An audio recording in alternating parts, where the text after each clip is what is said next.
Fala pessoal, tudo bem com vocês? Tudo tranquilo? Espero que esteja tudo bem por aí. Hoje vamos falar um pouquinho mais do Canip, Quineia Índice de Preços. Basicamente, fundo ali de CRIs, né, fundo de recebíveis, que vem tendo principalmente como foco o high grade, né, aquele fundo mais seguro. Vamos saber um pouco mais se é bom para dar oportunidade para aquelas entradas, como que está nesse momento. Vamos dar uma olhadinha no fundo. Antes de mais nada, não se esqueça de dar aquele joinha, se inscreve no canal também para poder sempre estar recebendo os vídeos e compartilhe com seus amigos, isso ajuda bastante. Beleza, pessoal? Bora lá!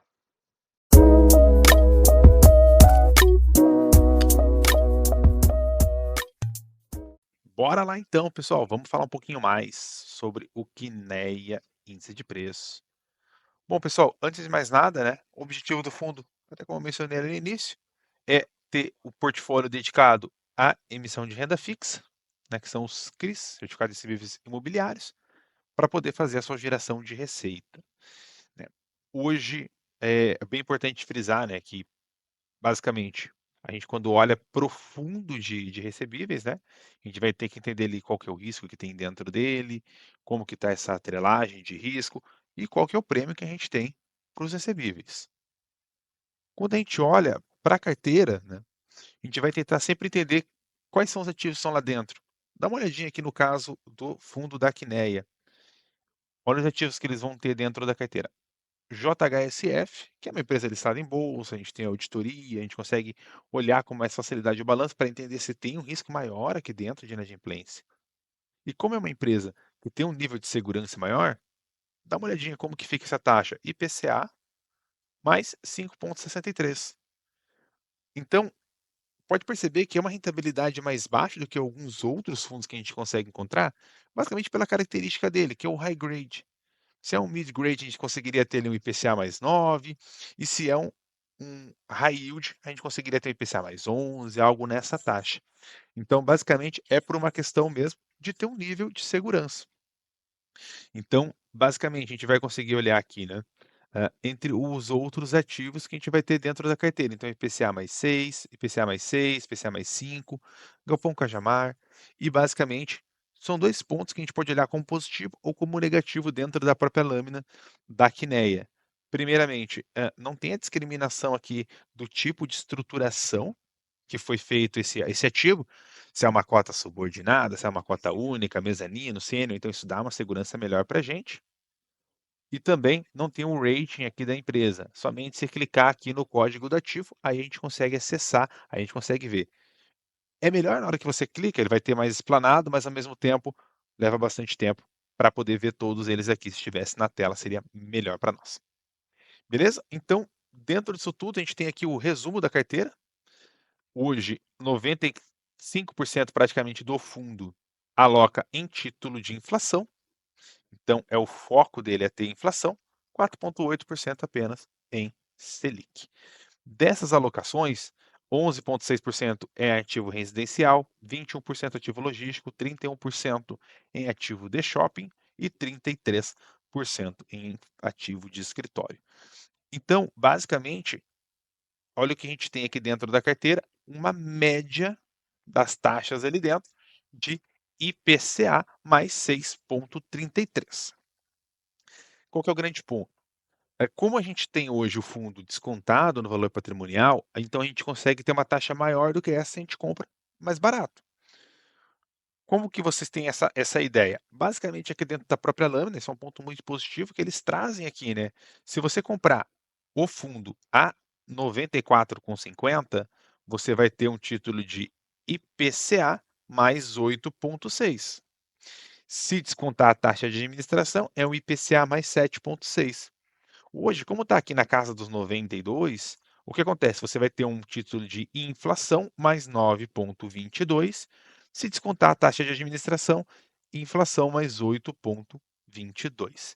Então, a taxa já dá uma melhorada devido ao valor do patrimônio estar mais baixo, o preço da cotação ali na realidade está mais baixo do que o valor patrimonial. Então, isso é um ponto a favor ali do fundo.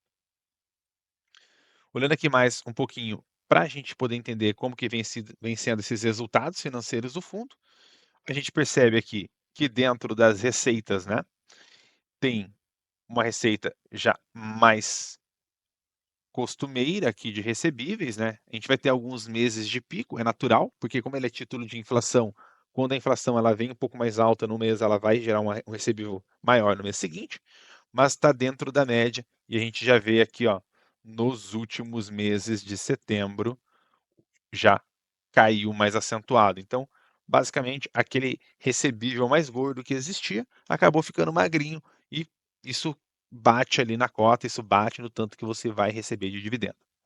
Então, além disso tudo, não teve resultado de LCI, nem resultado de FII, só de instrumento de caixa. Então, se o dividendo ficou menor, é devido a isso. Inflação mais baixa gera um dividendo mais baixo para o fundo. Então, dentro disso tudo, a gente teve aqui a despesa do fundo já linear, né? Teve alguns meses ou outros que teve um pouquinho acentuado, mas na média ali dentro dos custos. Basicamente, a gente vê aqui no mês de outubro, por exemplo, um resultado de 54 milhões, 54,7 milhões de resultado. A gente pode pegar aqui nesses meses com inflação um pouco mais acelerada, quase 100 milhões de resultado. Então, e isso reflete no dividendo, né? 68 centavos agora no mês de outubro, enquanto 1,15 no mês de abril, por exemplo. Vamos dar uma olhadinha para a questão do patrimonial? Então, hoje, a gente tem um fundo que está a R$ 96,16 a cota patrimonial, o fundo está a 92, então basicamente você tem esses R$ 4 a menos, que gera aqui um PVP mais baixo. A gente vê que os dividendos, ele não tem uma linearidade, então eles oscilam bastante conforme a inflação. Basicamente, isso tira aquela característica, né, de quem está investindo para ter algo mais recorrente, de maneira contínua e linear. Isso gera um pouco mais de oscilação, mas é natural do título de inflação.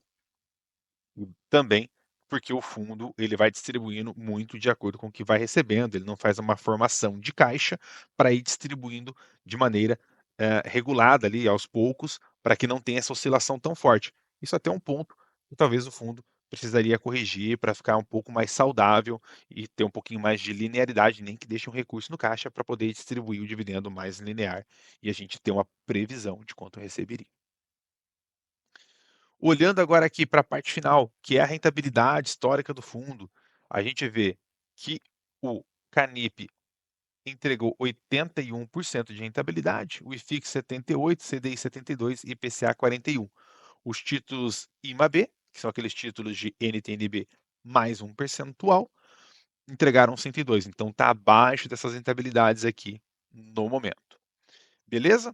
Espero que você tenha gostado aqui um pouco mais do vídeo. Foi mais curtinho, devido ao fundo ser mais simples ali de analisar, ele se tornaria mais complexo se a gente entrasse lâmina por lâmina. Então, por isso eu até mencionei que ele gera um pouquinho mais de complexidade para a gente poder entender um pouquinho mais sobre a segurança e a garantia de cada ativo. Beleza? Deixe o seu joinha, se inscreve no canal. Grande abraço, até o próximo vídeo. Tchau, tchau!